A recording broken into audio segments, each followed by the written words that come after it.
How's everybody doing today?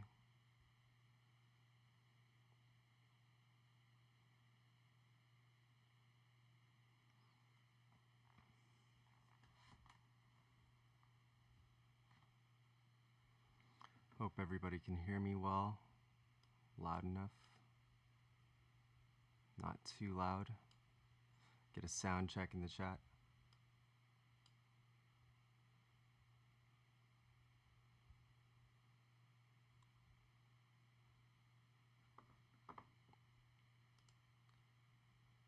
Medium quiet. All right, let's try that.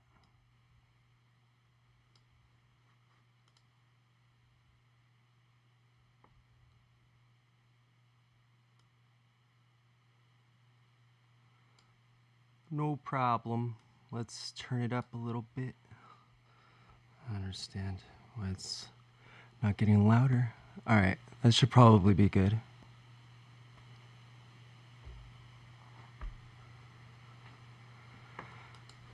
Okay, so today we're going to be talking about some deep stuff with wave shaping. And that is the plan. So get ready.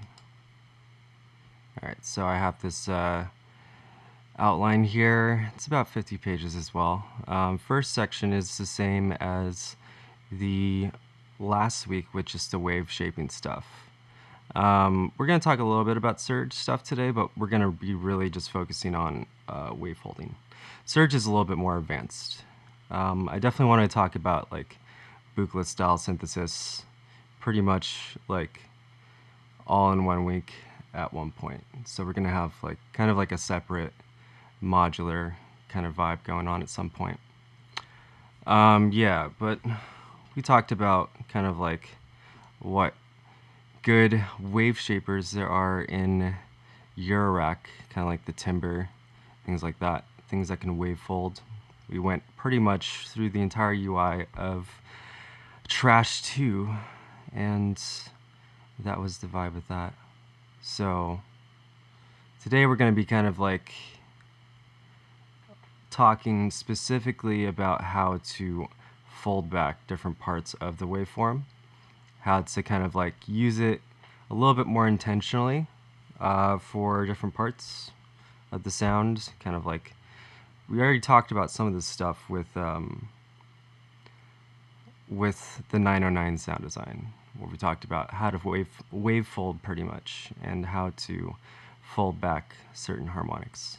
So we're going to be kind of going back into that. I also have a little outline of, well, it's so like basic on what's going on in the saturator here. It's really just telling you the basic functions. It is kind of a basic plugin, so there's not that much stuff to it.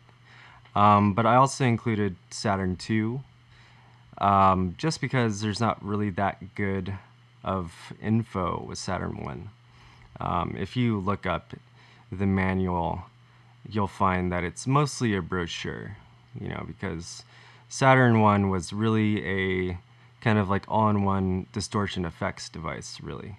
So you had some effects that allowed you to kind of like compress the waveform in certain ways, feed it back. That's probably one of the coolest functions in it. And then also have like a tone circuit per band. But you really don't have that much control of wave shaping exactly. It is doing some wave shaping stuff, but it is actually controlled. So kind of like an amp modeling device in a way. But there's also some other effect stuff. And Saturn Tune is actually really cool. They made it linear phase as well, which is really, really cool because now Saturn can be used as a mastering device if you wanted to use it as a multi-band saturator, kind of like the isotope exciter. So I really like the isotope exciter. We'll kind of talk about that one when we go into like mixing and mastering stuff, just because that's a little bit more, it's more coloration, you know.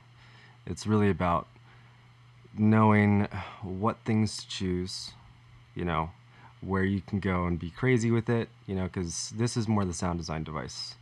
So All right, so I have some oscilloscopes lined up here, so I can just pop them out. This one's a good one. It's the J oscilloscope from Max. It should come with Max. I also have a phase scope. That's really not going to be that used right now, just because we're going to be using like mono sounds or just like mono sine waves. So we'll be out for kind of the first portion of class here, because I kind of want to just kind of jump into stuff, start talking about what's going on with wave shaping and saturation in general.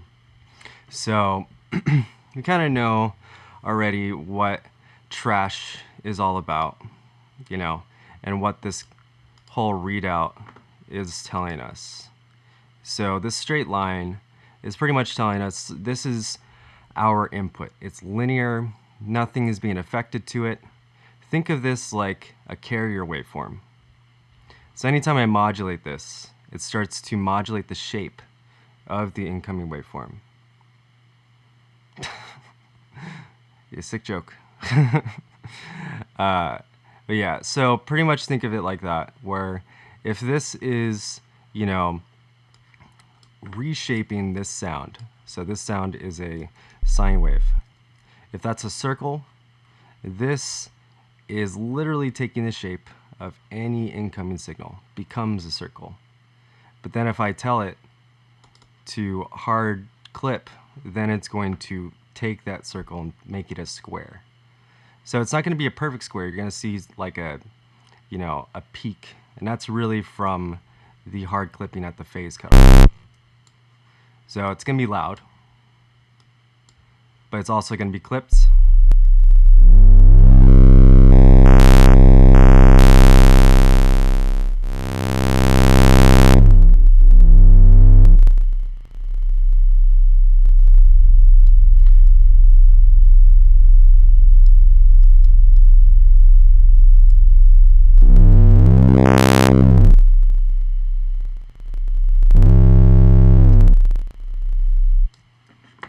So just kind of like hard shaping this right now, just kind of like stretch it out.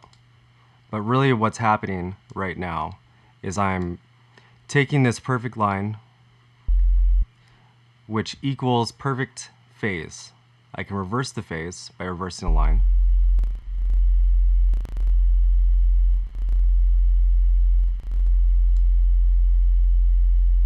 Or I can expand the noise floor by pushing this linear curve.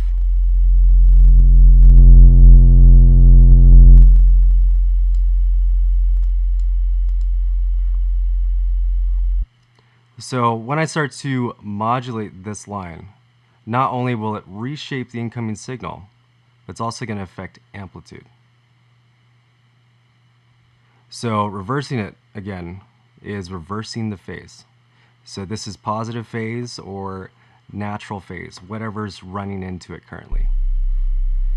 So remember, if I reverse this, it reverses the phase of this waveform. Let's actually turn on that snapshot mode here. So if I do a trigger, it should trigger to the positive phase, so up. So now it's holding the waveform. So I'm going to reverse that. You can see kind of snaps to that new value still. So we can't really see it flip, but we can see it flip just in general here. Okay, so what's cool is you can go and use this like compression, because remember, this is bringing up the noise floor. Not only is it reshaping your incoming waveform, but it's shaping your noise floor. So if we're talking about noise floor, this is infinity right here. This zero crossing is neg infinity. So if I say pretty much all the existing frequencies travel on this line, if I go and create a point and flatline it, then that means all the existing frequencies that don't cross the threshold of about maybe neg 12, neg 6 dB will now be nulled down to 0. So now when I play it, I don't hear anything.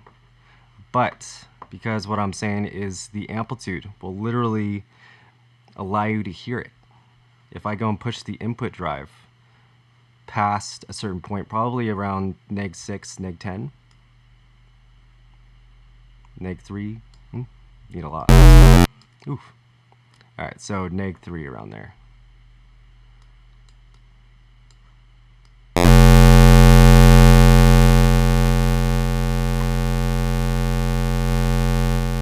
So again, I noise canceled, I phase canceled, noise gate with phase cancellation by hard clipping everything below a certain amplitude point. So again, I needed to have input drive in order to actually even hear the sound.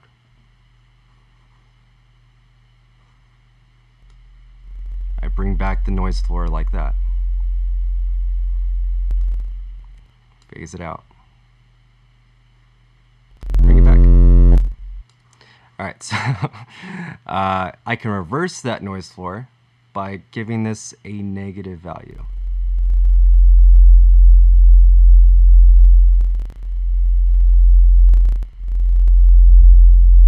So now I'm reversing the phase. I can even still have it hard noise gate.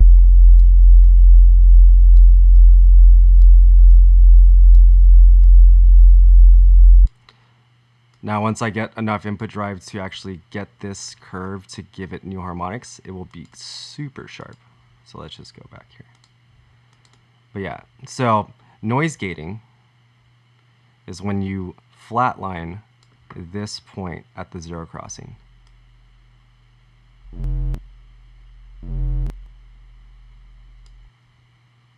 How do X and Y correspond to phase and amplitude again?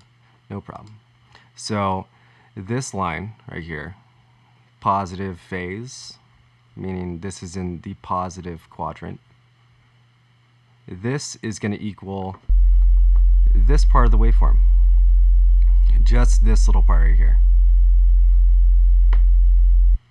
So amplitude is calculated by positive and negative phase.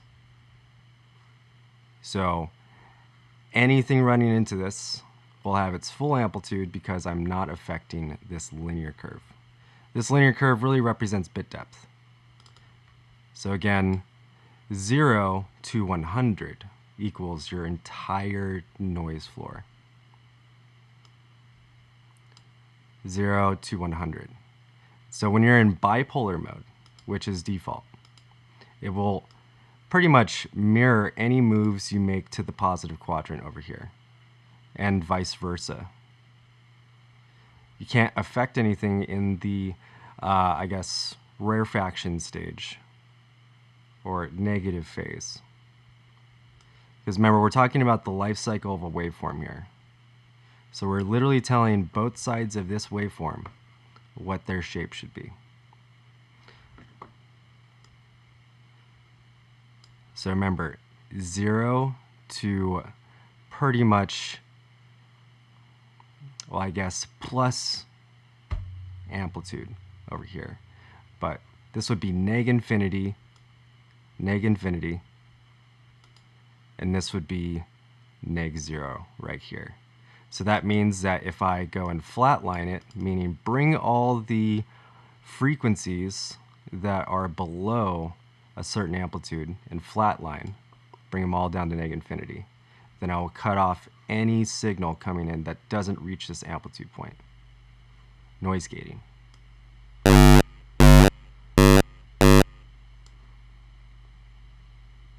Yes, so you can unlink them.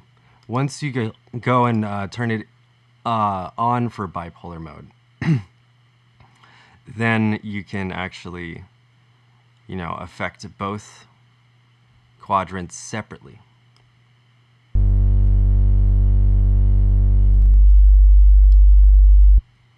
So remember how I was saying this is affecting the negative phase, or the rarefaction stage. This is called compression, this is called rarefaction. So the negative phase part, I can flatline it, bring it up to 0, and make it only positive values. This is called asymmetrical saturation. Yes. So it turns exactly into a rectifier. And when you use a rectifier in a solid state circuit or in a tube circuit, that's exactly what it's doing. So I have a whole little like section here at the end of this outline I set up here.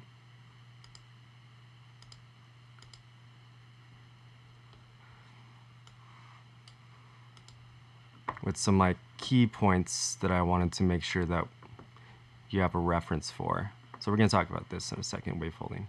But odd and even harmonic distortion is controlled by bipolar distortion. So symmetrical is this. This is symmetrical because they're exactly the same on both sides, symmetry. Asymmetrical is when they're not. So I talked about pretty much hard clipping, noise floor, that kind of stuff. So now there's ways to affect the different harmonics specifically. And if you like ever have used a really sophisticated distortion hardware module or even plugin, there used to be these Crane Song plugins for Pro Tools that were kind of the industry standard. It's called Phoenix. And pretty much he also had a, because it's just like one dude who's making this shit. And he has another outboard module that allows you to affect odd and even harmonics separately in distortion filters. So in order to modulate odd harmonics and create more odd harmonics, you have to create more amplitude to the existing curve. Why? Because the fundamental frequency. The fundamental frequency is the bass pitch that you're putting into this saturator. This is kind of like the intro to sine compression because we're going to be talking about a lot of stuff with this. So really, like, when you go and modulate this, bring it up to a higher amplitude, normalize it, you're going to be accenting the fundamental frequency, which is 1, and all harmonics above that. But you're also going to be just shaping it into a square. So when we look at it in a spectrum, it should always kind of like read out mostly odd harmonics when you're generating this.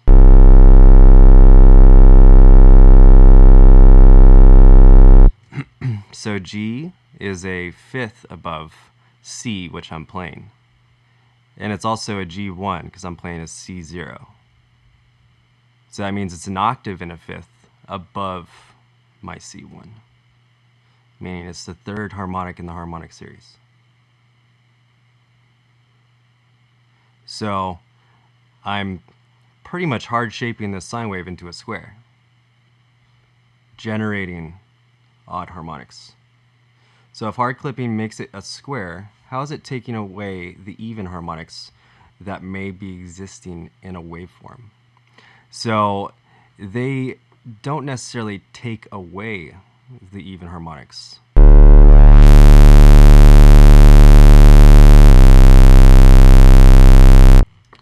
They pretty much phase them out by over amplifying the odd harmonics.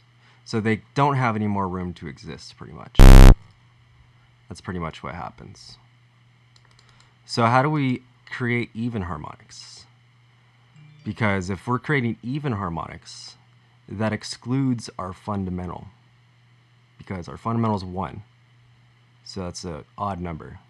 So when we create even harmonics, probably want to do it in a parallel circuit, because then you can add in even harmonics to a square wave. So how do we create even harmonics in this situation? So this is going to require us using it in bipolar mode, because even harmonics are not symmetrical.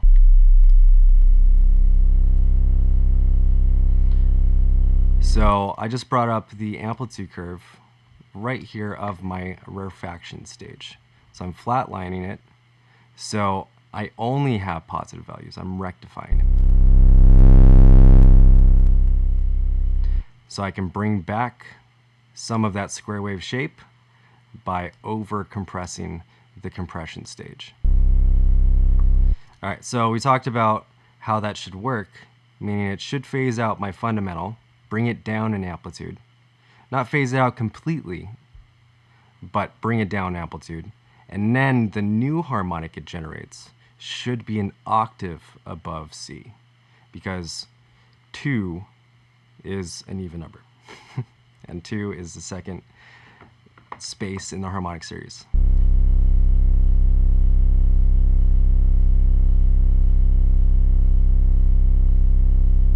So I'm playing C, and I'm seeing C1 right above.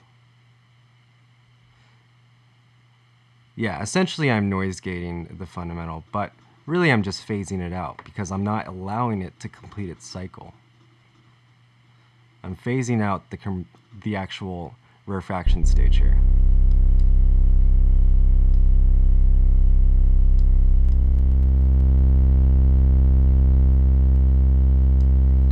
So now if I bend this rarefaction stage to a similar, I guess, symmetrical now waveform, I will phase out the fundamental almost completely.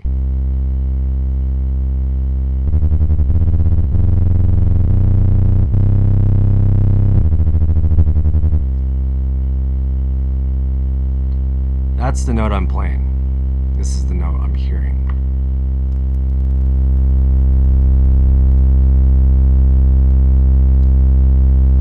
So I can give it a little bit more, I guess, life by creating this positive phase asymmetrical waveform and bringing it down to a large cycle.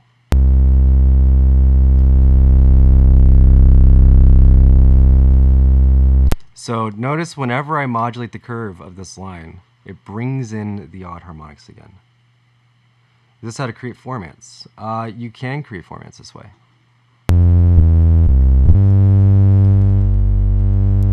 It's a way to create a sub-oscillator.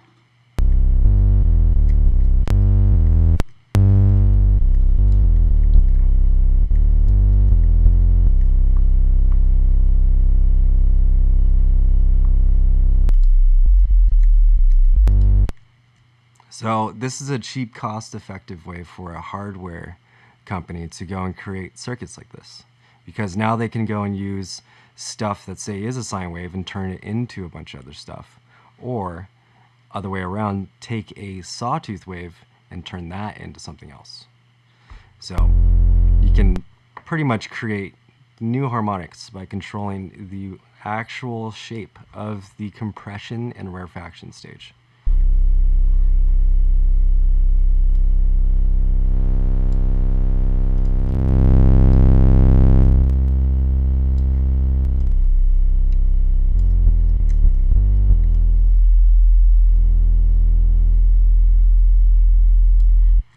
So say if you like this sound, because you just added in some even harmonics, now you want to go and put that into a second stage, and then hard clip it a little bit.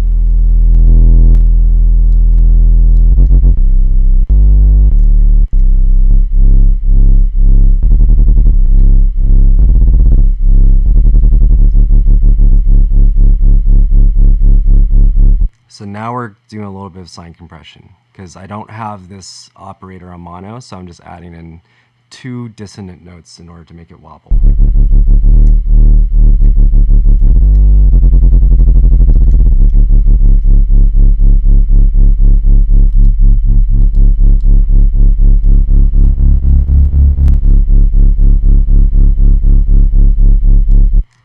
So again, positive values, also called rectification, will give you even harmonics. Anything above this line will be a positive phase value. Below will give you, symmetrical waveform, whatever your input is giving you. Or you can normalize that, bring up the low level information, Yes, it wobbles because of the beating that happens between the sine waves.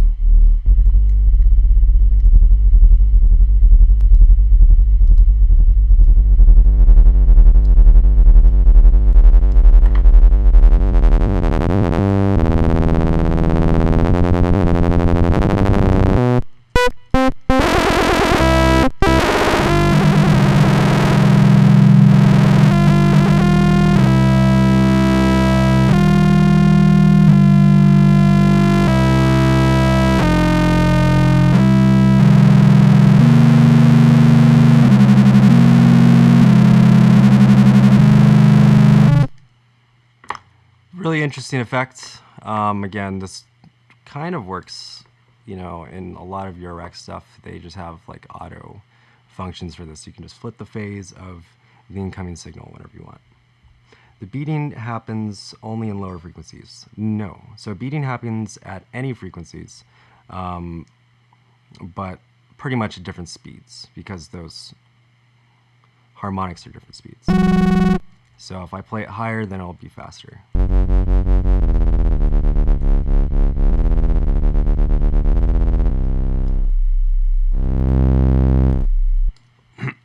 Okay, so that's your whole tutorial on how to generate even harmonics with a wave shaper. So you cannot do this in wave shapers that don't have this function. So trash is kind of the king because you can unlink both left and right side. And I'm sure this is kind of like a very under the hood function that most people don't exactly know what specifically that function is for.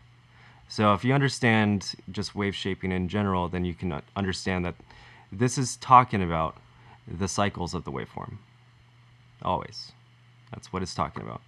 So when you go into here, it's talking about the same thing, getting different curves for different sounds.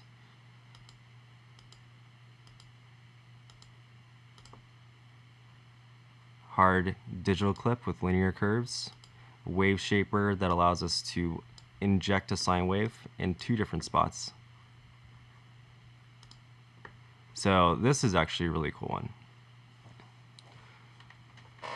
Okay, so we're using a basic sine wave. So I want to talk about sine compression now.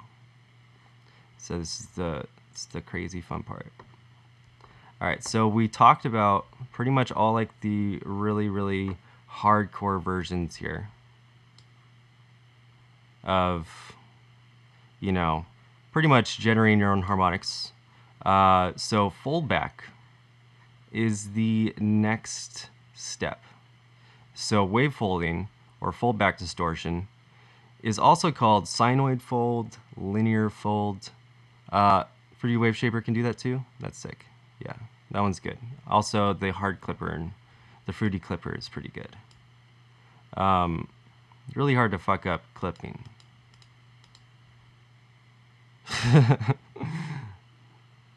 But there's a lot of good stuff in FL. But yeah, so foldback, talking about folding back a waveform many times on itself. So we kind of talked about the way the X shaper works in Serum.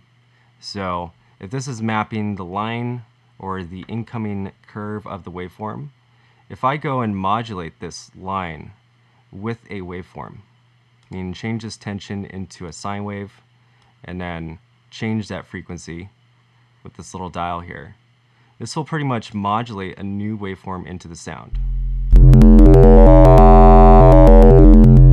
And essentially multiply the incoming signal.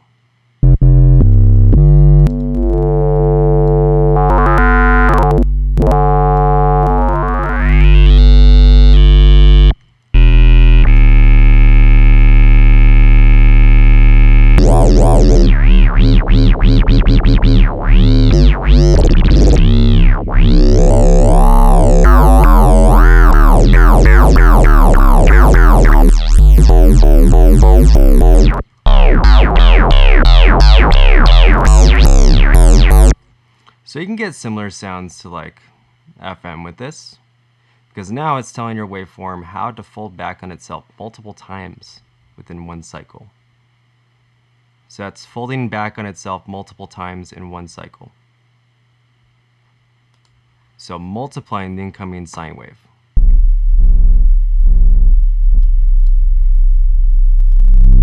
If this is flatlining the curve, telling my noise floor how to be, then if I give it multiple cycles, or I guess 0 to 100 values, then this is going to fold back the signal.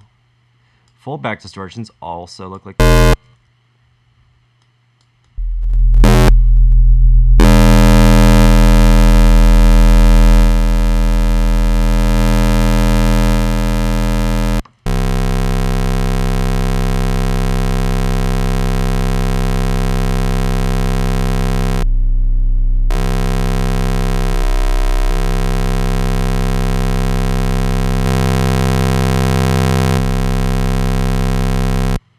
So this would kind of be like a linear foldback distortion, similar to the way that serum has a linear foldback distortion.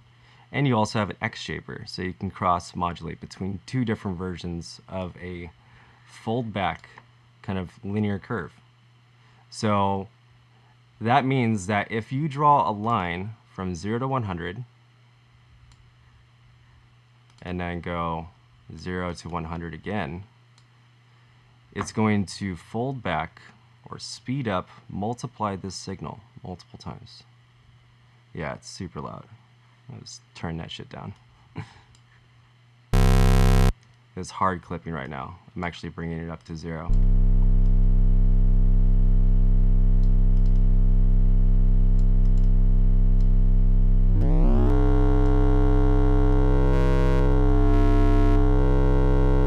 So you see all these new points that have been created on my sine wave. That is what is being added to this. Because I'm not going 0, I guess, negative phase to 100 positive phase, I'm not going to see a full foldback of the waveform. I'm going to fold back this waveform on itself in the individual cycles, or I guess stages of the cycle. So that means I'm going to affect the compression stage and the rarefaction stage, but I'm going to keep the overall waveform shape. But I'm going to add frequencies along the way. So I can add higher frequencies with sinoid folds, do square folds. Those are a little bit more harsh. They can also sound kind of like bit crushing. Triangle also sounds pretty interesting as well.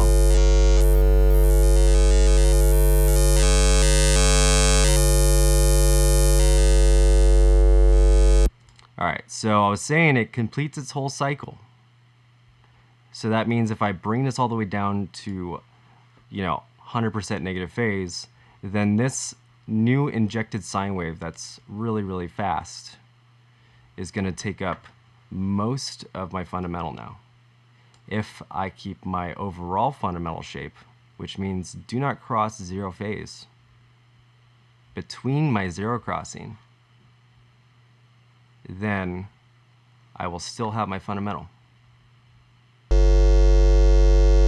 Be able to add harmonics while keeping the low end intact.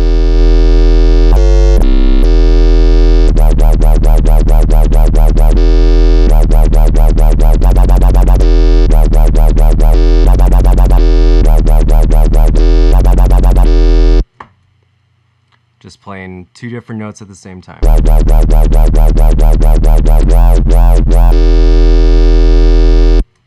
So how do we use this in a crazy way with filtering? Because if we can create a giant respace in here, and then sinoid folding or sine compression makes that shit even more gnarly, then that means that at multiple parts, when we filter it, we actually have to inject a new sine wave or some type of new frequency shifted element in order to create this crazy movement with the sinoid fold. So I can split this out, into multiple, bands here, and then sinoid fold each of the bands. So that's what Ableton Saturator is like super great for, and anything that's kind of integrated, so you can do kind of like band splitting in racks or whatever. Multipass also can do this kind of stuff as well.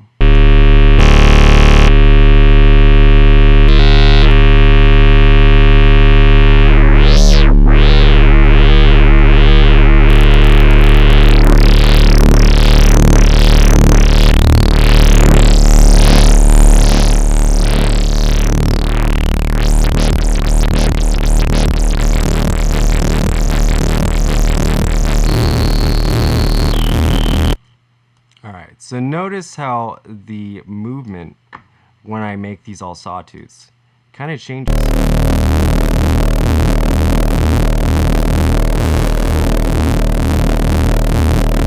So it doesn't have these like perfect sine waves to kind of lock onto for this module. But now what's going to happen, because this is a sawtooth coming into it, the sine wave foldback is going to multiply the sawtooth. So now you're going to kind of be able to hear a sine wave, like a higher pitched sine wave on top of it. Remember, the speed of your injected waveform will determine the pitch of this new modulator you're putting into it.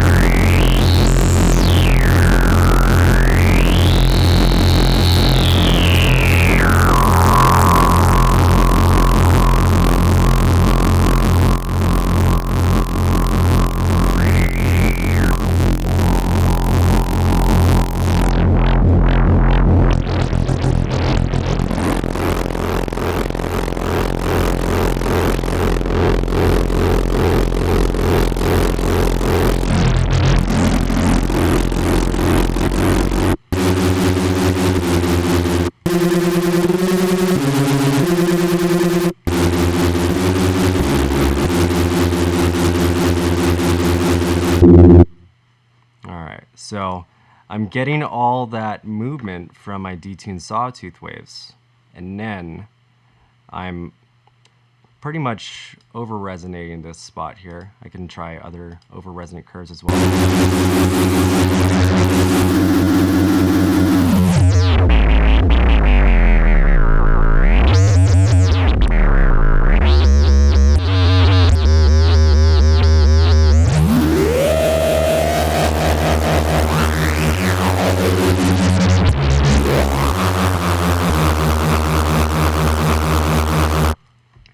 Alright, so that's cool, just wideband as well. You don't have to go and split it out into a crazy multi-band rack in order to get that effect. So sine compression is when you're compressing this waveform with a sine wave. Compressing the incoming signal. Higher frequencies give you higher harmonic distortion. More amplitude going into the negative phase will phase out your fundamental, giving you more of this sine compressed sound. It can get really harsh.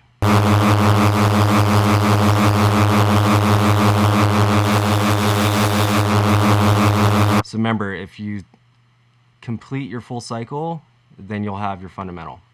That's really just the thing to take away.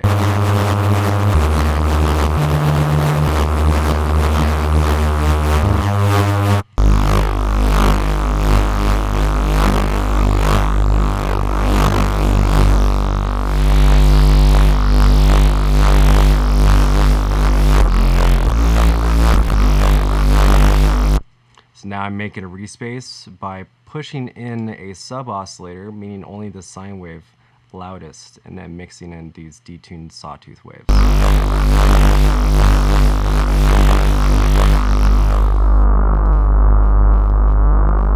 Alright, so this is how I'd use this type of curve.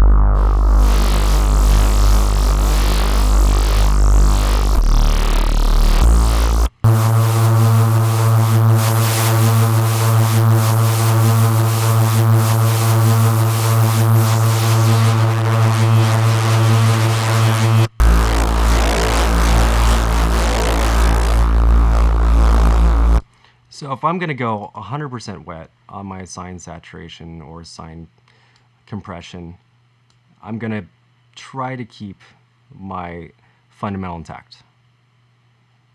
If I want to go and add it in as a really, tough texture, then I'll probably mix it in, sometimes even filter out the lows and just make it a high frequency sound.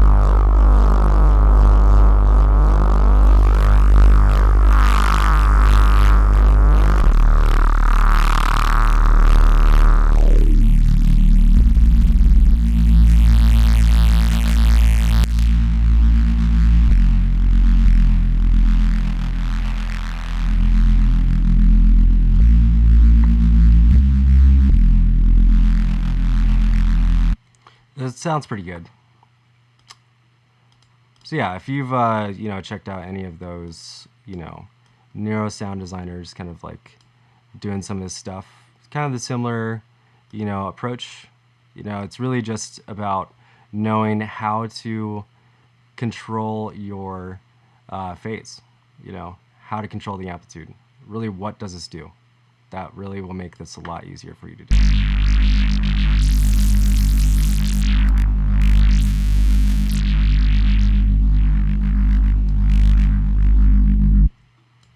Hey, appreciate the follow and appreciate you learning. That's what this is here for. Okay, so now let's talk about fold back from a cancellation perspective. So this is something that we talked about with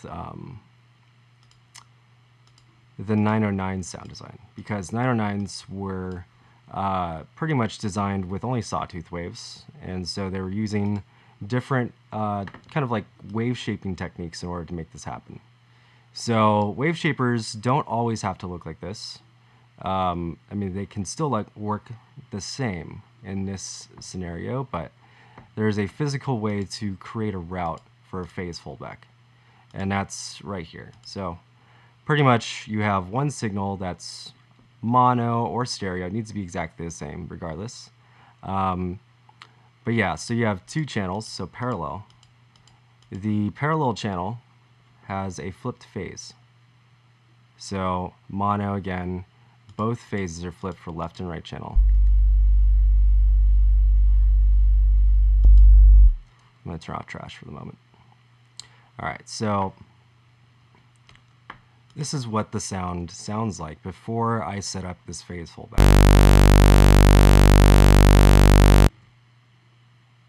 So what the 909 does is it folds back the upper order harmonics from the sawtooth wave that's inside of its oscillator in order to create kind of a sine wave. So I'm doing this by flipping the phase and using a EQ. But I'm using a high-pass filter on my parallel EQ. So we can flip all this back to 0 just so we can hear it.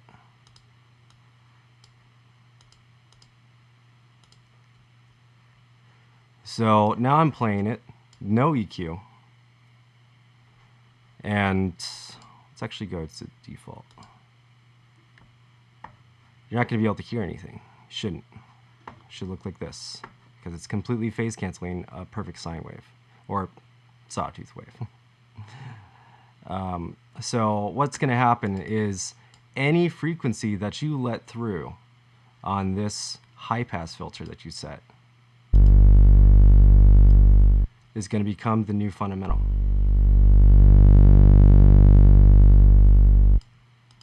So with this curve here, you can kind of push the lows a little bit and then pull out some of the mids.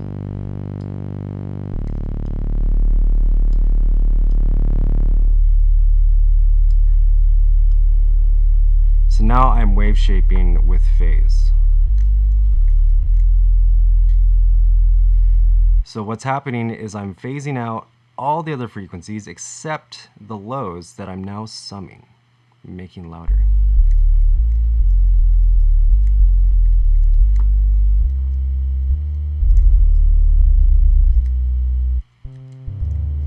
Still sawtooth.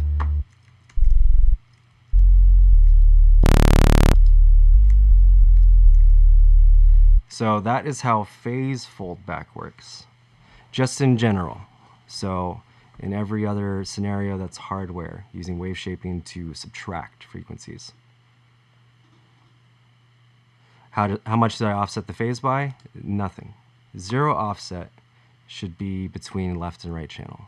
So you want to be perfectly phase aligned, that's why I set it to mono. And then I'm using an EQ that's good. Don't use EQ8 for this because there is a little bit of discrepancy, so you won't get as much cancellation as you could. You could make it perfect and make it linear phase. So now I'm losing all those higher frequencies.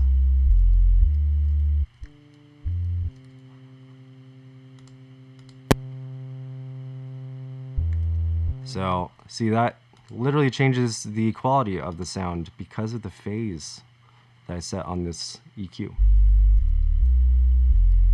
So less higher harmonics, better phase.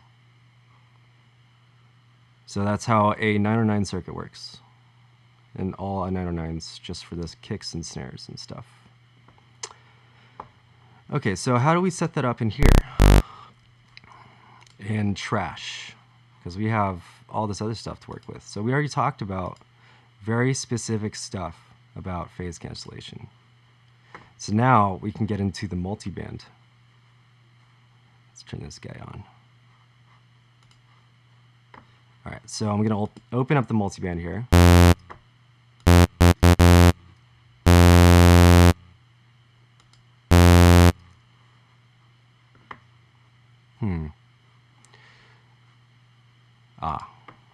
I was like, is it broken? No, it's just off. All right, so I have the multiband open now. No other effects on. I'm actually going to right-click and remove this higher band. C is what I'm going for. I'm going to kind of center around C. So now I'm going to phase cancel the higher harmonics.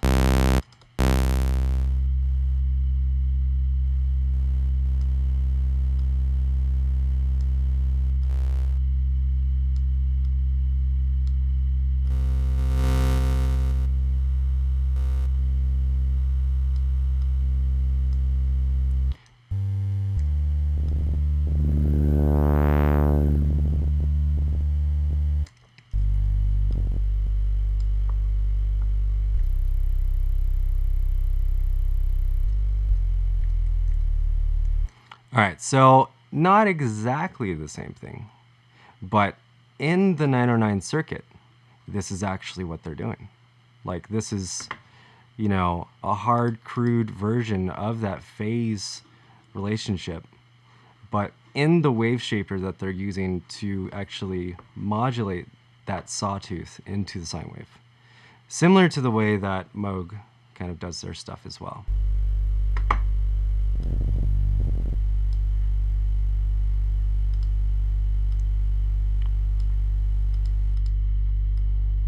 Cut more out if you want. You can go and saturate the lows as well. I like to saturate odd harmonics into lows, really thickens it out. Sometimes I'll go and hard clip, meaning bring it all the way back to zero phase, and low pass that.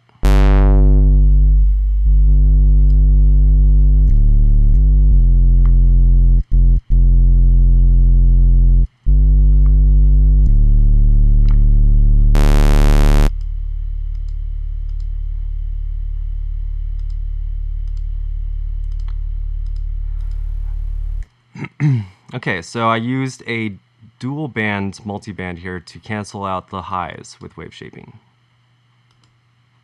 And this is a really easy way to go and like wave shape out a lot of stuff. You know, you can go and do this with, well, this phase foldback, you can do that with pretty much anything. You can do that with literally vocals in some type of track you're trying to bootleg. You can isolate stuff that way. You know, but yeah, so that's a really cool thing to know, just on how that works, how foldback works, folding back frequencies. So there's two versions of it. So you can go and phase cancel different harmonics out of existence, or you can go and inject them into existence.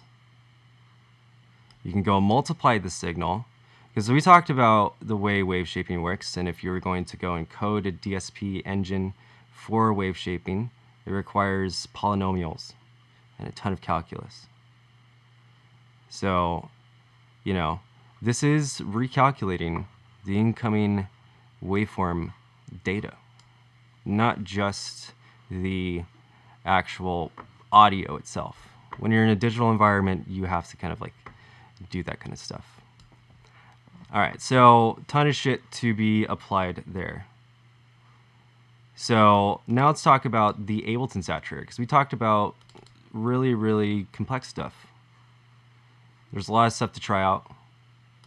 We'll get into some more stuff as well. Let's talk about this one. So we have an analog clipper. We have a built-in coloration filter circuit, and we have DC offset. So DC offset really just kind of like lines up your zero crossing. So you want to make sure that that is on for certain sounds. I usually keep it on pretty much every stage besides like my master. I tend to not want DC offset or anything that kind of affects the phase going into my master, because I tend to line up stuff before that. So, you know, everything should already be aligned. Everything should sum when I do it to a master and make it louder in stages. That's kind of my philosophy with it, I guess. So I'll use DC offset, you know, on sampled material, on incoming, you know, whatever. Just on something like this, something from a synth that might not be perfect every single time. Because again, if you read it, it says this mainly is useful for removing DC offsets from audio material that contains them, which is very vague in general if you don't actually know what DC offset means. Because it's saying, what is DC offset? Oh, well, it removes DC offsets. Yeah, so really that DC offset is a kind of a random little point where the zero crossings don't line up. So the retrigger mode can be off by a certain amount. There can be a number of problems. Really, it's good for percussion, because percussion is what you want to line up in phase always. So DC offset can be a real lifesaver when working with live percussion and shit like that. But there's also a ton of different phase alignment plugins now that do that for you. So if you're doing live drum stuff in Ableton, definitely have both of those at the ready. But yeah, so I have a band splitter here that I'm going to do some multi-band saturation. Recommend you make your own rack or something like that, or I can share this out if you need it. But I'm just using the multi-band compressor to split it up into 3 bands. So I can go and drop a saturator on each of the bands. And then if I want, I can go and macro other things besides just my low mid and high mid crossovers. This is just to make sure that these are kind of lined up.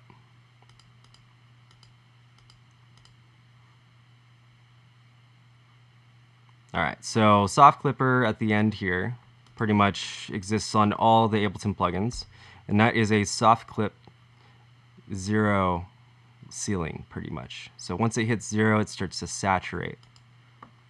So it kind of works like an analog circuit in a way.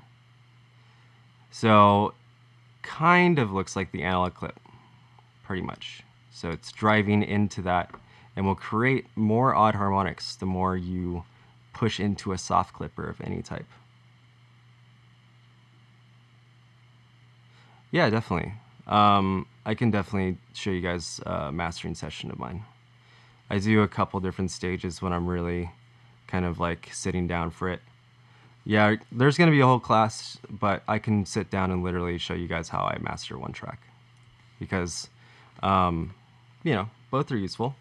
At the school I taught at, that was really just the class, was just watching people master their own shit. So it really was not beneficial in a lot of different ways. So the class will be just pretty much about, you know, a lot of theory shit, applying it, and I will kind of like progressively mix and master something that I'm working on. and show you each stage. So when I work and stuff, it's a lot of streaming consciousness stuff because I like to kind of move fast, and if it's not kind of clicking for me, I kind of move on pretty quick. I don't really lag or lollygag on things that don't work, especially with sound design. Like I usually have like a 15-minute cutoff for something that I don't really like, or if I'm gonna record it, I'll sit down and make it good until I start, and then I'll just tweak for an hour or something. But yeah, so I have a bunch of different processes. All right, so yeah, so the soft clipper, again, kind of like analog clip, run into it, it's a ceiling, and it will generate more harmonics. So you can input drive into this soft clip ceiling. Kind of like the way an SSL or Neve preamp works. Because SSL and Neve preamps both have saturation circuits built into their gain amps. So in order to get any kind of like amplitude through a channel on a big SSL board or preamp, you have to add gain. And the gain is a saturation circuit. So a lot of people just use straight up those SSL channels for their guitar distortion.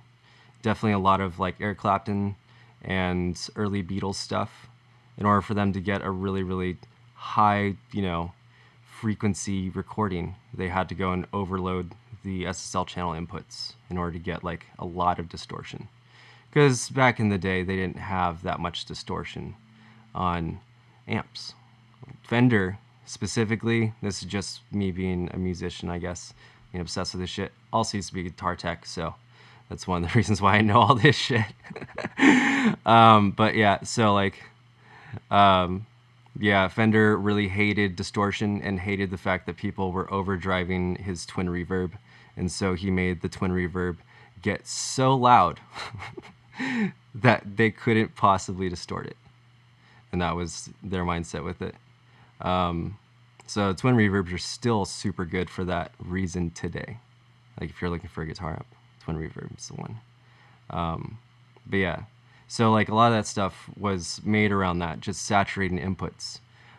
You can make your own distortion by, getting a mic, putting it in a box full of change, and then putting that on your sub.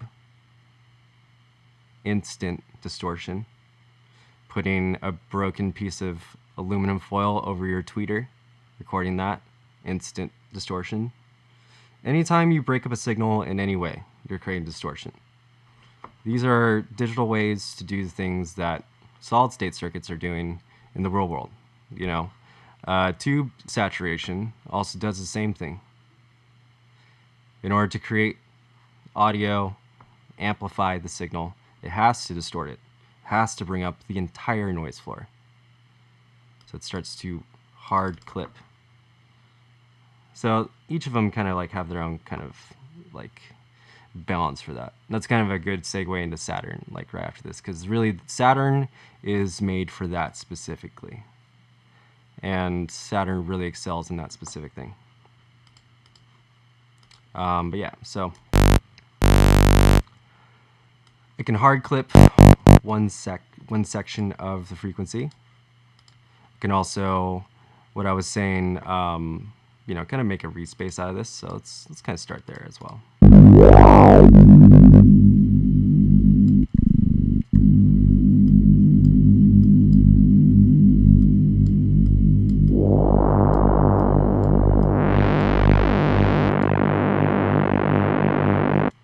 All right, so now in this Ableton Saturator, we have this color base shift, we have wave shaper as well. So sinoid fold is just a basic sinoid fold back distortion. So more drive, more of this specific frequency, which is really just the fundamental of the incoming signal. So this one's really cool to go and put on higher channels or something that you want to go and just like hard kind of shape.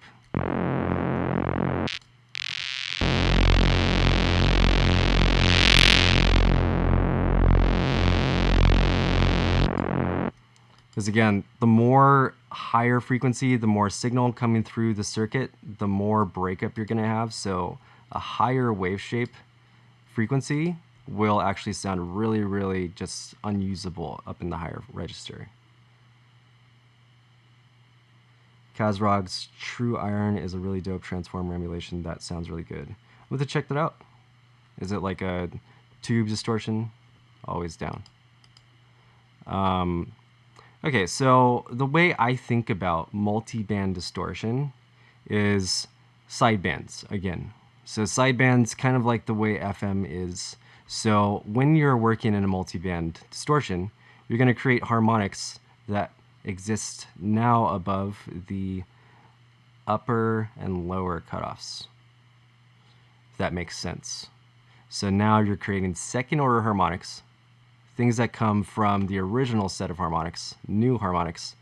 At each band, you're going to have new frequencies above and below this band. Same thing here, same thing here. So it would be easy to kind of assume that on lower frequencies that you want higher frequencies, because now you have all this space above. Bunch of space to go and blend with these other kind of like sections here.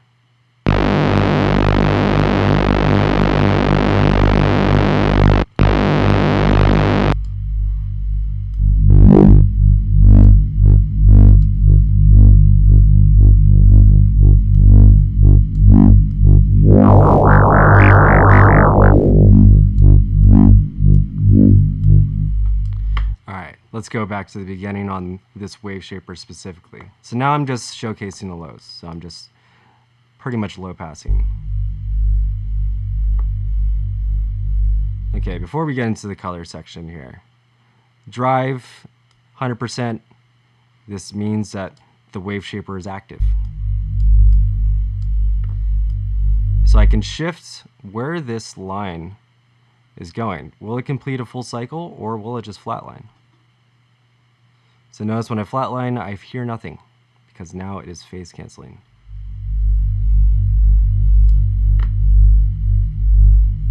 All right, so there's a dampener that creates a very gentle curve, slope down to 0. This acts like a noise gate, kind of like the way we talked about noise gates. Can be interesting when kind of working with this kind of stuff, because then you can go and kind of phase out certain sounds and have them come back in. And this is now split up for a sound design-y kind of sound, not for, general wave shaping.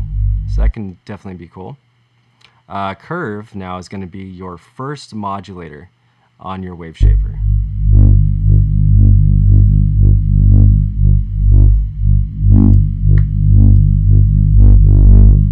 So you have one modulator here. Drive is the amount of wave shaping. Curve is going to be the frequency. Now we have a second modulator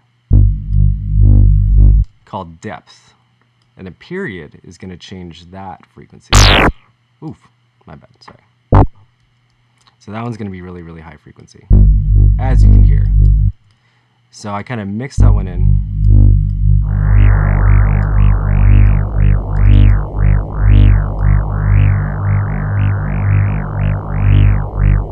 So now when we offset the linear kind of like quality of this wave shape, we will still be able to hear it because now we're just generating all of these harmonics.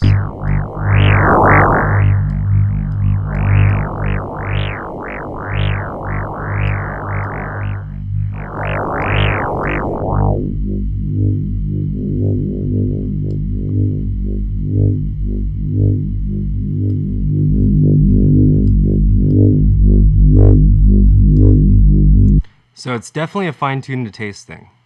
Sometimes I kind of look at the amount of cycles per phase, I guess, and think like, okay, that's about 4 to 8.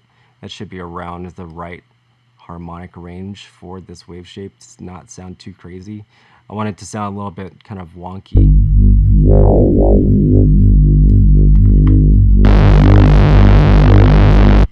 Really want it to kind of add to this whole thing. I don't want it to detract.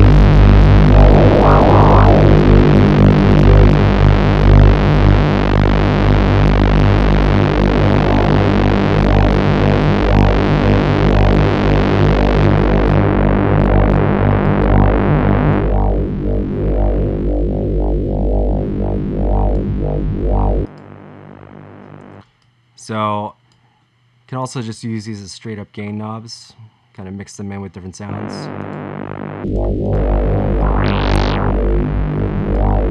I'll also go and add frequency shifters in between these. And this is modulating with a sine wave, so it actually sounds really good.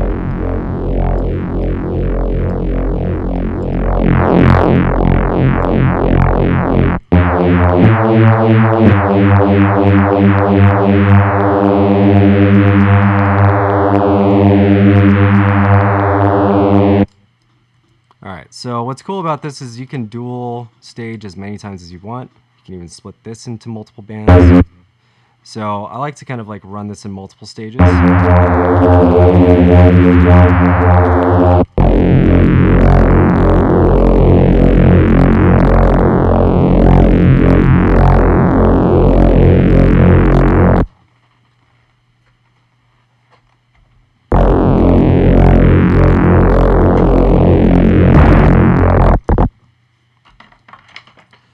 Piano wasn't plugging in for a second.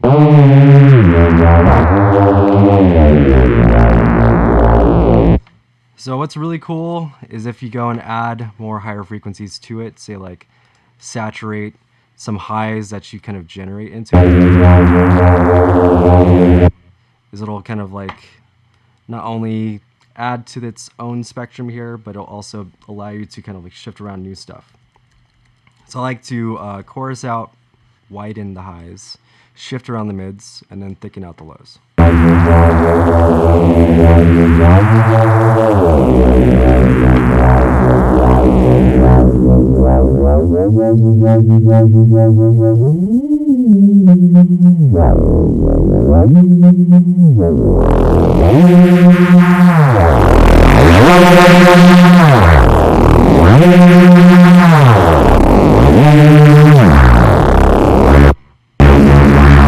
So that's a good question. Does your low end phase out? And that's a yes.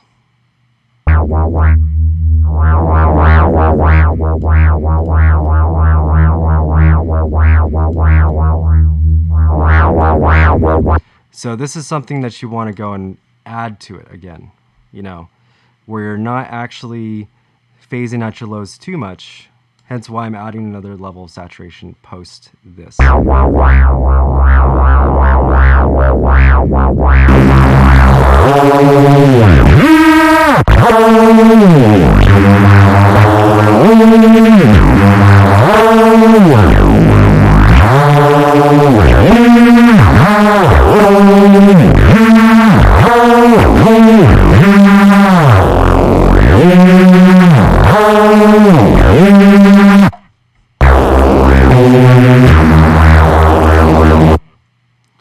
And without this band split,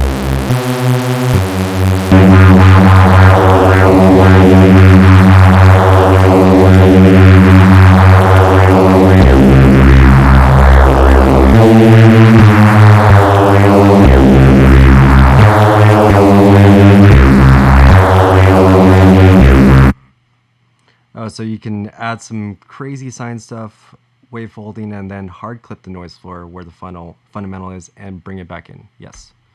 So other things I do to it as well is stuff like R-bass. And this is, I think, kind of stereo, so I'll bring in a stereo one. And this will be post wave shaper. You can also do this pre-wave shaper too, because R-bass and anything that's do anything like this is kind of like injecting a sine wave at this frequency.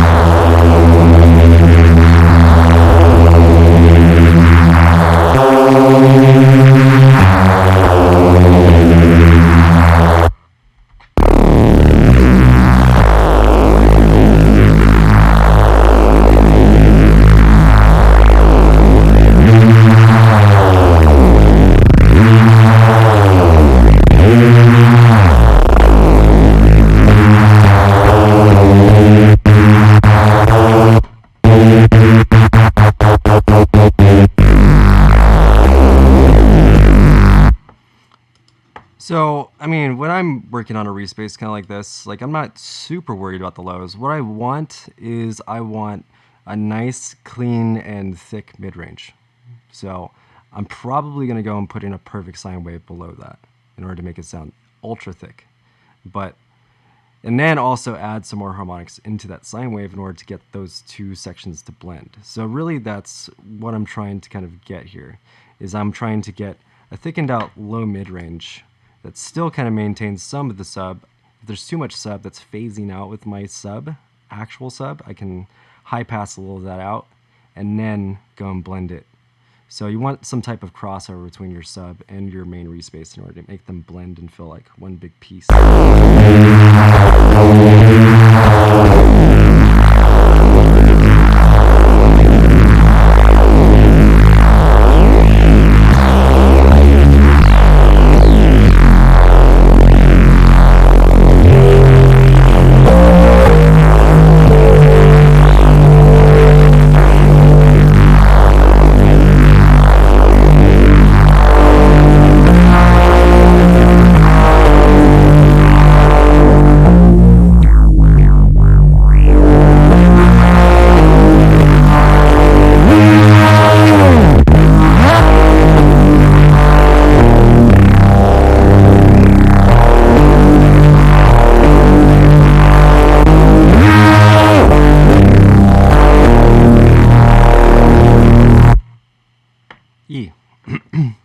So that's a ton of stuff I just talked about. So we talked about how to wave shape today, and how to pretty much control the phase of each of your waveforms incoming with a wave shaper, how to sine compress, what that's all about, what it's doing.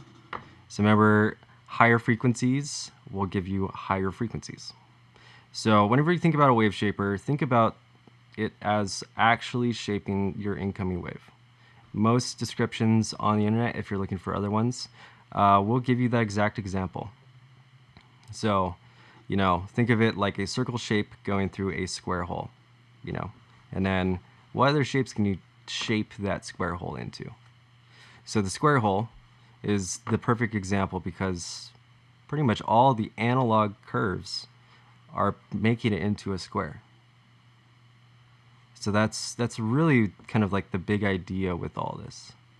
It's like what's happening, what's going on here, and that's pretty much what's going on. So all right, I want to talk about Saturn now.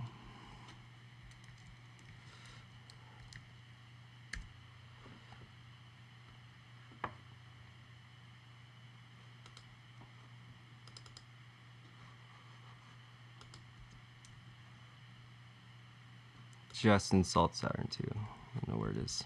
Hold up. Just do a little rescan real quick.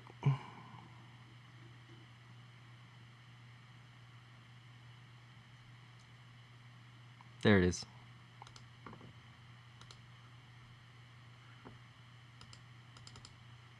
Alright, so I haven't bought it yet,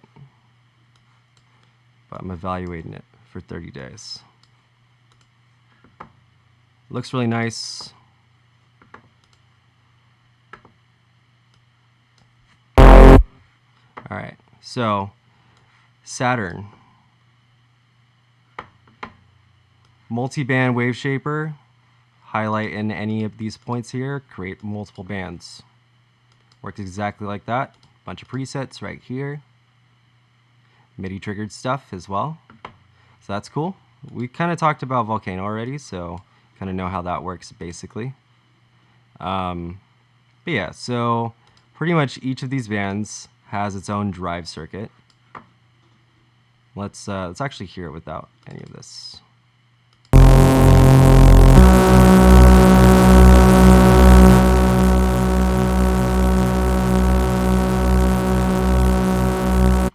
Alright, so I really like the tube circuits and the tape circuits here. All these amp circuits actually have convolution built into them as well.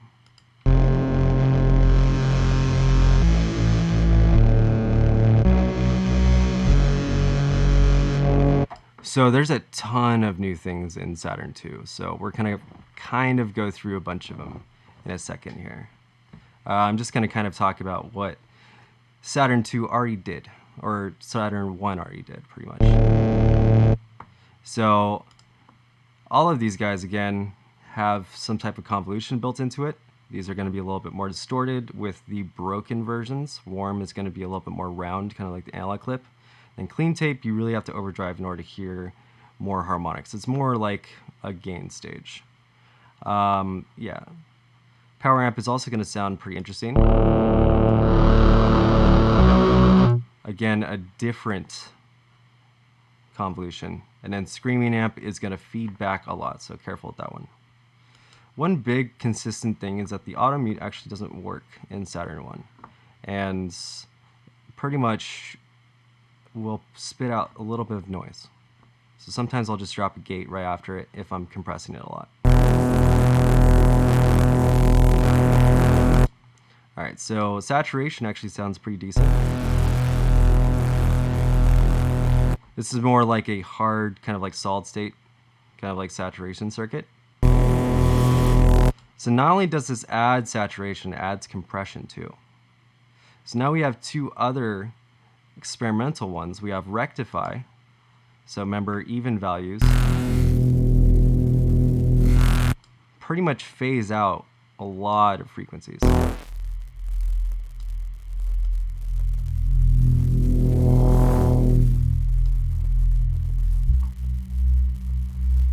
So I just completely phased out my highs with rectify. Then destroy is going to be a bit crusher.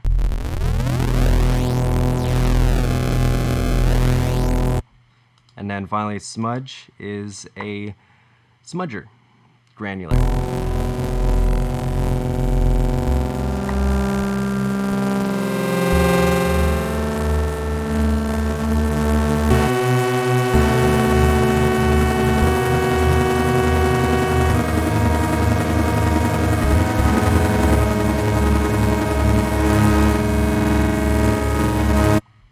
That one's really, really cool. I really like that as a kind of modulator.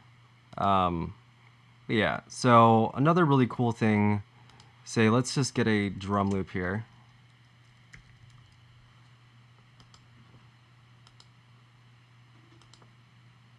To the go-tos.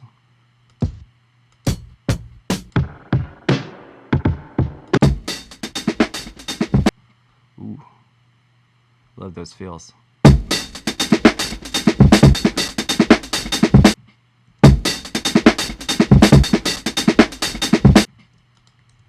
Some hardcore two-stepping.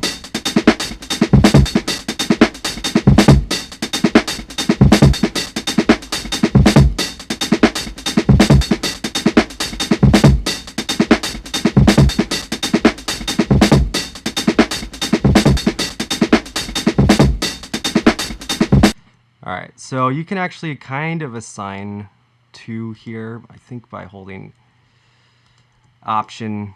Oh, it's not working again, god damn it. Son of a bitch. Yeah, but unfortunately it doesn't always work. But yeah, I really like using this on drums, pretty much to like kind of warm up and thicken out the lows on breaks and stuff. So tape is going to compress a lot.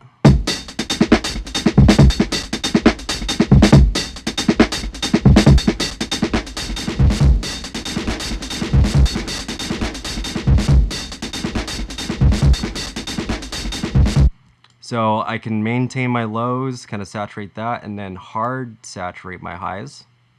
So it kind of sounds a little bit more broken up than it actually is on the low end. You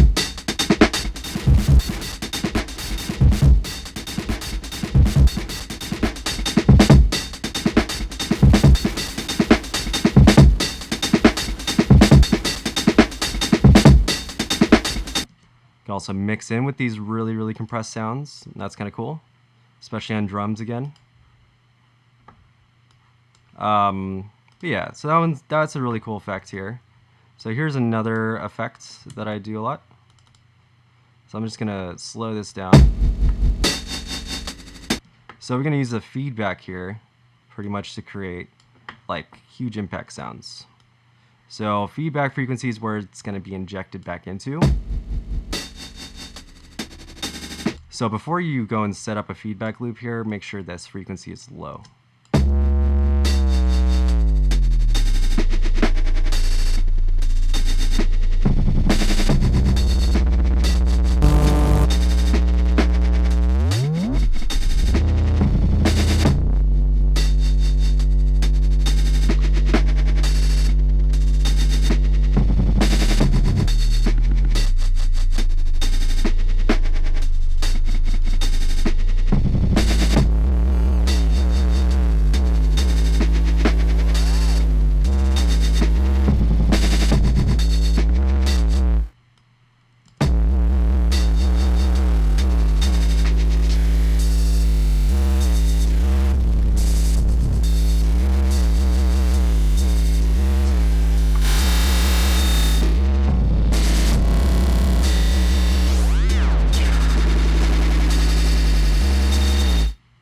Alright, so what I'm doing is I'm saturating these lows super hard, and then I'm feeding them back on themselves. So feedback distortion is actually really cool.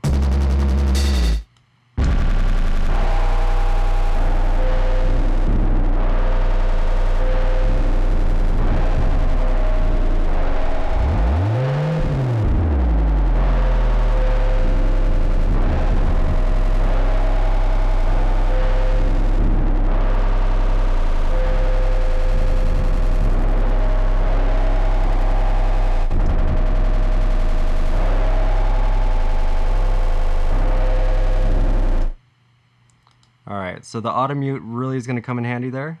You can use LFOs to modulate this with, and then also sync it to MIDI, say if you're going to be playing it as well.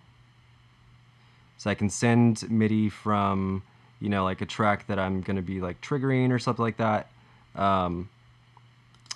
So what I usually do if I'm trying to like play along and then trigger something else is I'll go and arm 2 tracks, input monitoring on one of them, just so it always picks up my input, and then send the one that I'm going to be actually getting that fab filter on, and I'll just auto patch. What I can do here now is go in MIDI source, assign it to keyboard tracking, turn on MIDI triggering for my envelopes as well. So now everything kind of syncs up to what I'm playing on my keyboard. So now I can go keyboard track, say like my filter frequency or my feedback frequency.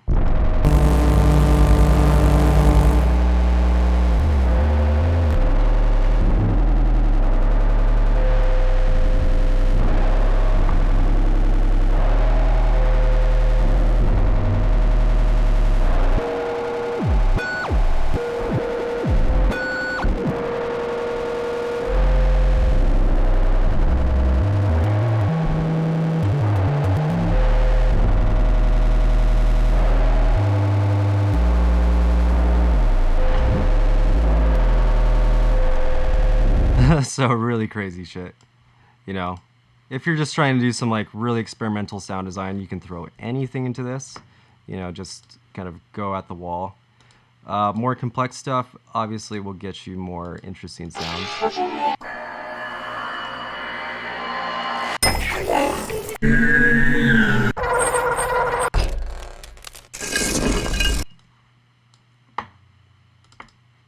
You like the polygon samples.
really good through a reverb as well. This is, I mean, obviously, but yeah, you can make a lot of really cool like cinematic effects with this kind of shit, like especially for like intros or whatever, or if you're trying to make really interesting water phone sounds, which is a lot of like tension sound design for stuff, is a good deal of like just metal scrapes and shit like that. Ton of feedback loops.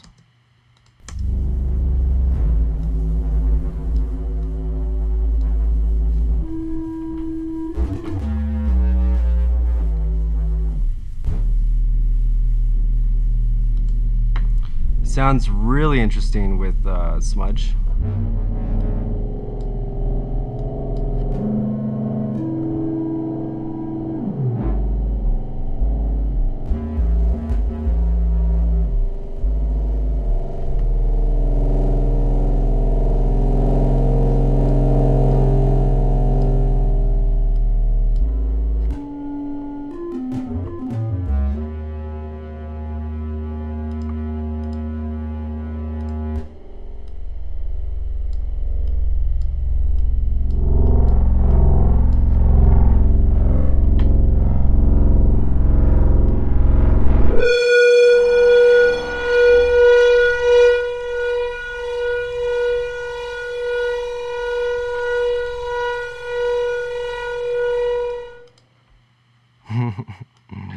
That one got stuck a little bit. All right, so that's some experimental shit with Saturn. Here's a couple like really direct tips about how to go and affect stuff with vocals. And we're going to talk about this in the processing section because we got a bunch of more classes coming up soon.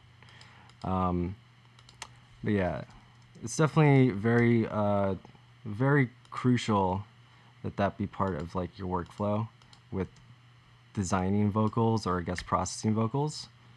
If I can find my acapella library.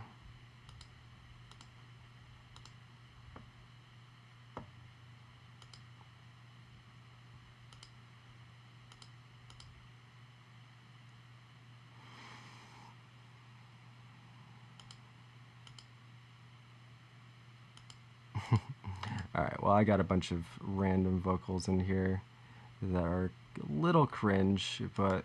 What you do? You're loving me. What? Gangster. Electrify my phone. Lose your feet. Alright, so these already kind of have like a ton of that shit on there already. But we can kind of like add our own flavor to it. Lose your feet. Lose your feet. Lose your feet. Lose your feet.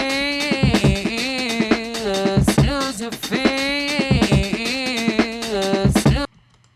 Okay, so we're gonna get some Saturn on this guy. I'm gonna go default again. So what you want to do when you go and saturate stuff like this is pretty much find the sibilance part of the sound, so the highest, you know, syllables, S's, T's, all that stuff, and then saturate and kind of distribute those syllables. Lose your face, lose your face, lose your face, lose your face, lose your face. So I definitely, when I'm like pitching something around, I can always like rehear the kind of like space that's recorded in there. So I kind of want to get some of that honkiness out. So I'm going to EQ before this. Honky is like around 500 to about 800. Lose your face, lose your face, lose your face, lose your face, lose your face, lose your face, lose your face,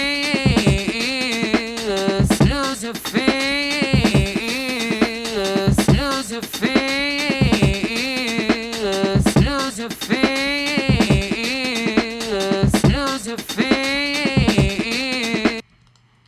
So I'm going to actually use warm tape for this. So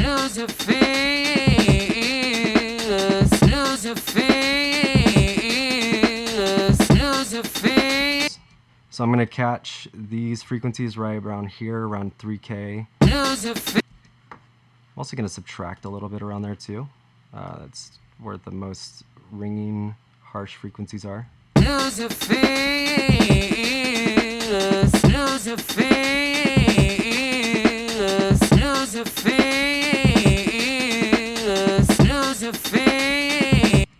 So I'm pulling down the mids and lows so I don't get too many crossover frequencies here. So I don't want to saturate this part too hard, so I'm going to use like a warm tape.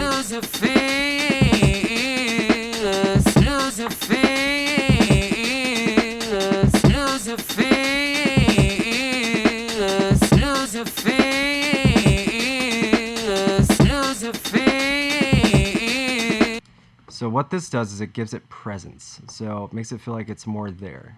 You know, cheats the recording pretty much because it's not exactly, you know, adding in like distortion. It's bringing in brightness and air.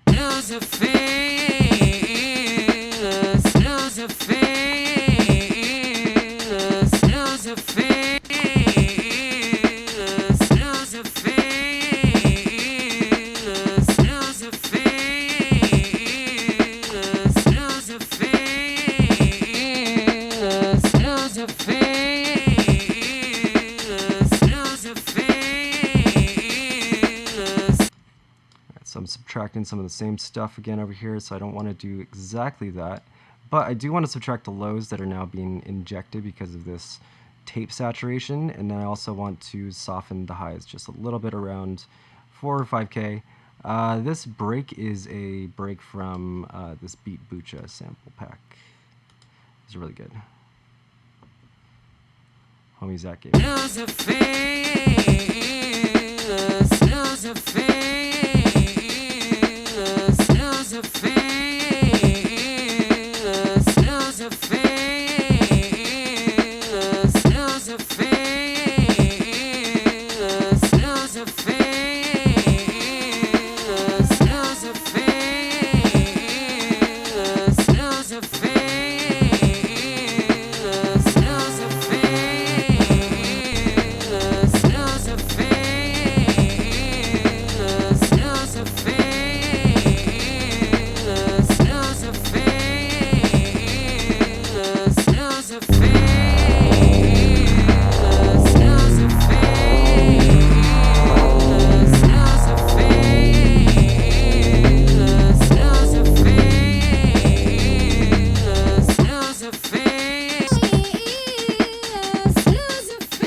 So definitely wanted to show you some of that with Saturn. Now, let's talk about Saturn 2. Because I showed you a lot of the very, very useful things from it. What they kind of really expand on is like all of the curves that you have now, as well as the compression. The compression is also very well laid out now. So we have linear phase mode on the bottom, we can turn on or off. High quality mode, good or superb. It's kind of like raises the overall quality.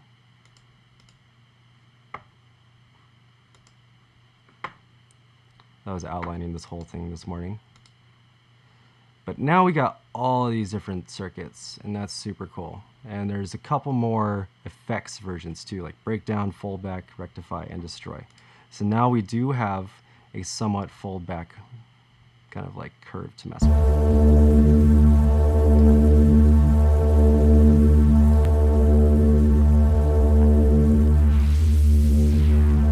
So you can really hear the sine.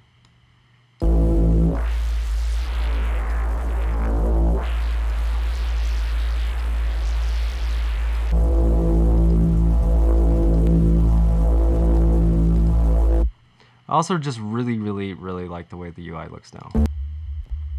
So again, rectify is gonna again fold back, phase out.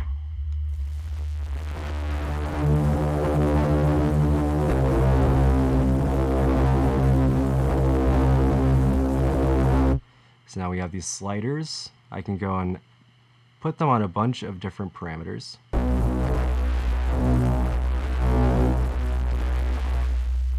And create macros.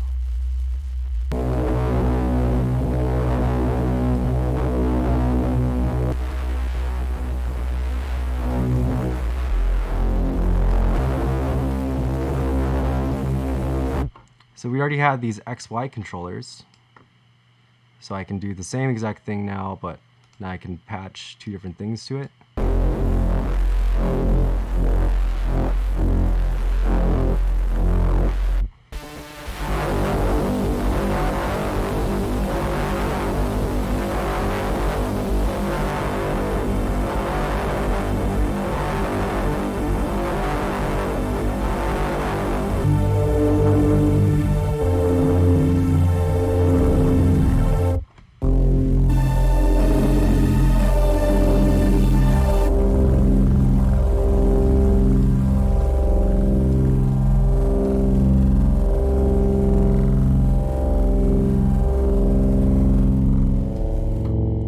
So the XY already existed. I really like the way this one kind of functions now. All right, so we still have the dynamics section here. We have a couple extra things just like with feedback circuit now. We can add that to our output pretty much. We have the mix knob over here, output gain, input gain. So that all exists over here. It's another sidechain mode we can go and patch in. So input sidechain, we can find that again right here. Also have different sizes for this. Also can go full screen if you want. It's a lot of cool stuff with this one.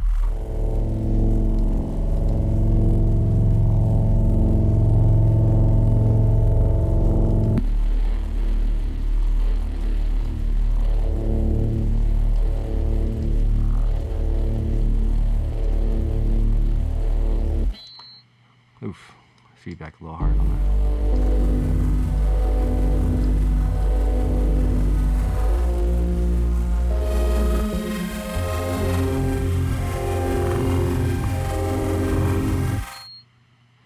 So yeah, a lot of easy presets in here too.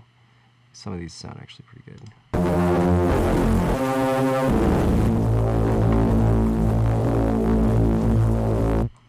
Alright, so this is one of the functions here that I think is kind of interesting, a little bit hard to use, but this is an envelope follower. So again, hit the plus button, and you can get your modulators in here.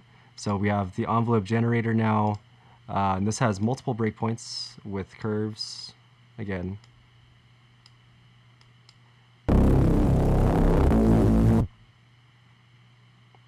But the envelope follower allows us to pretty much just control this incoming signal and then use that as modulation. I can turn to a transient, so it looks for only the transient phase.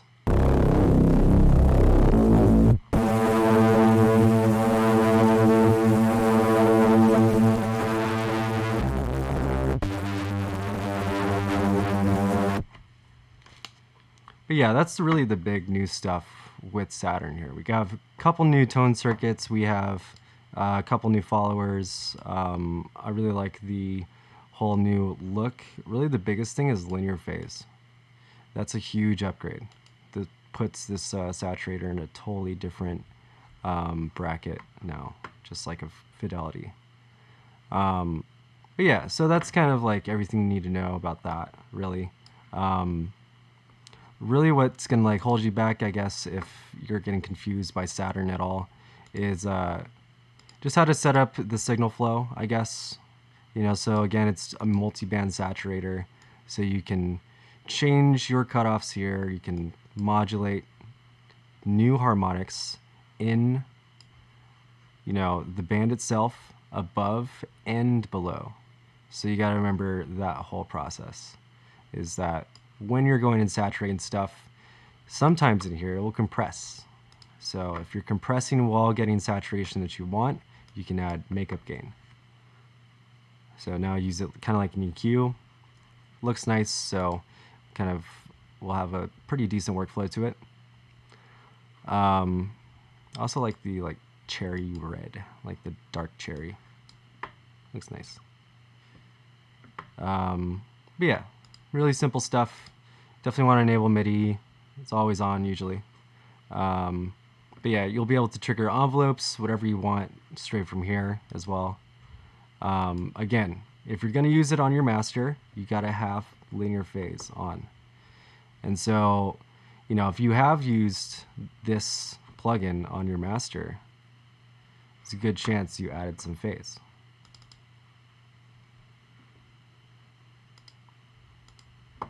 So it doesn't have linear phase mode. It has high quality mode, which gives it a more, like a bigger buffer pretty much. So now there's two layers to that high quality mode and a linear phase mode. So again, if you used it on your master prior to this, you probably added some left and right channel phase.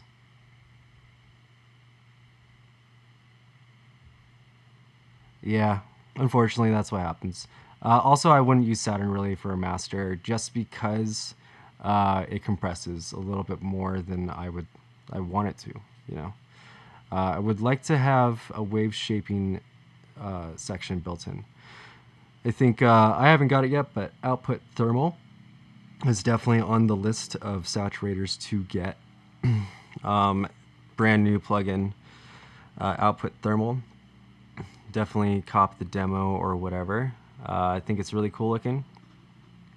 It's got a lot of auxiliary functions that I think are really cool for sound design. I think they're a little bit redundant in a lot of different ways.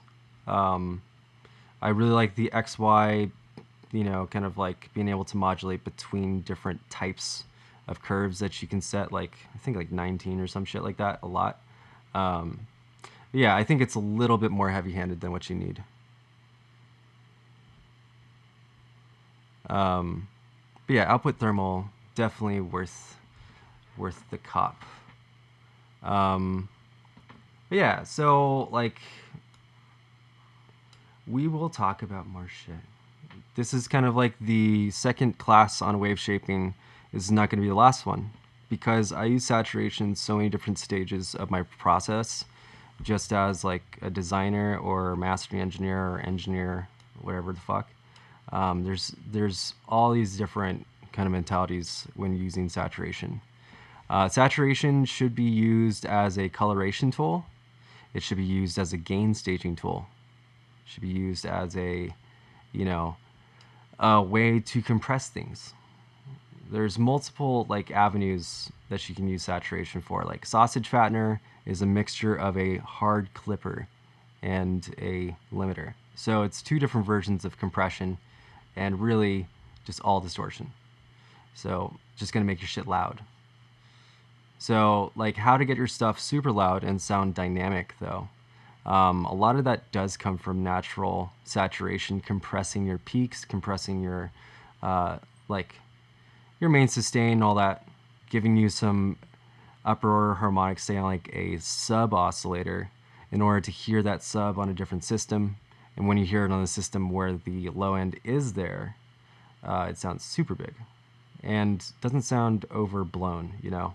It just sounds really thick up front and just all hitting at once. That's really what you want from your masters and stuff like that. Everything hits at once. So that means a lot of things are phase locked.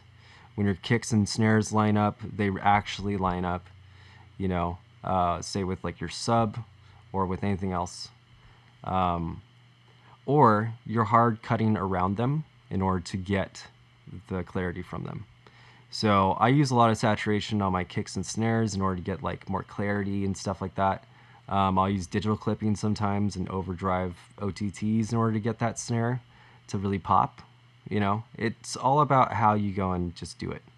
you know, because digital clipping is something a lot of people use unintentionally and end up settling with unintentionally, or just intentionally, because once they go on gain stage and pull some stuff back, it doesn't sound as good because you're not getting the saturation that you're getting from specifically digitally clipping in between stages.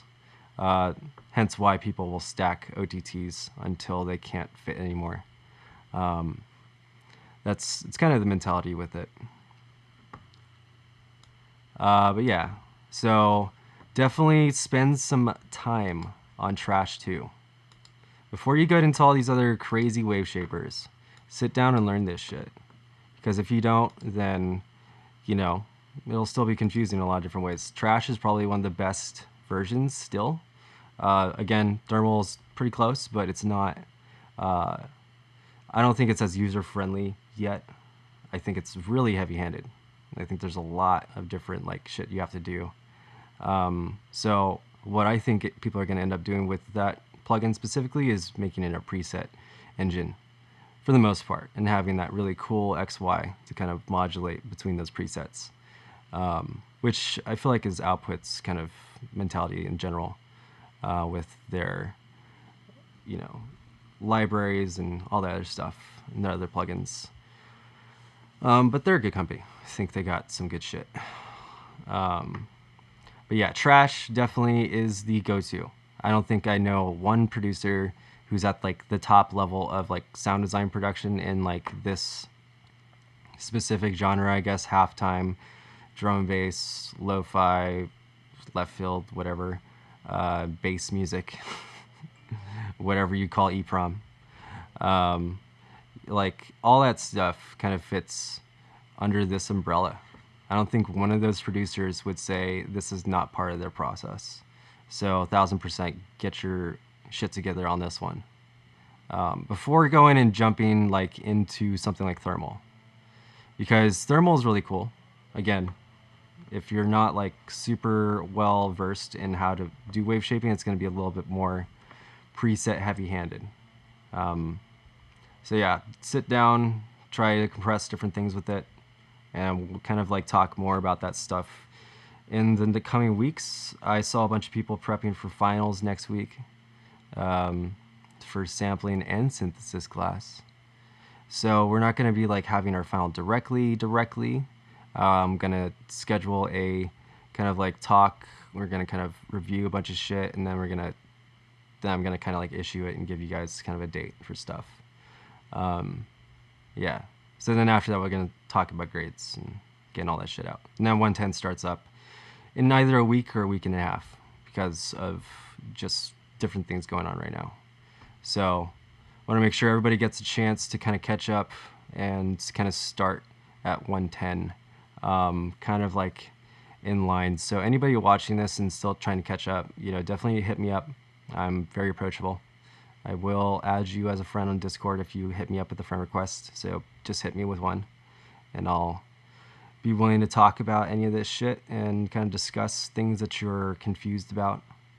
And like, yeah, definitely hit up any of the mods too. They're very, you know, accessible. Stosu, LSV, we got Miri, Area 32, unofficial mods. So hit them up. We also got Ori and Johnny as well. So yeah, some cool stuff. Some very, very cool stuff. I'm not going to show you this right now for those that stuck around. I'm not going to show you an HFO Subroy tune. Kidding me? Why would I do that? Yeah, of course. That's what it's here for. You know, all y'all good vibers. We're just trying to make some respaces and break the EDM trend machine.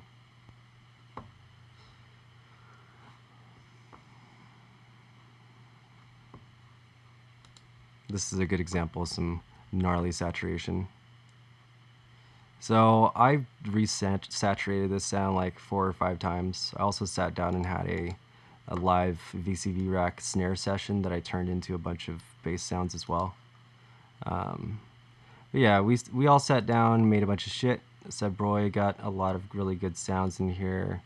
I used one kick sample and then synthesized this snare bunch. So the snare is kind of all over the place. Just in timbre wise.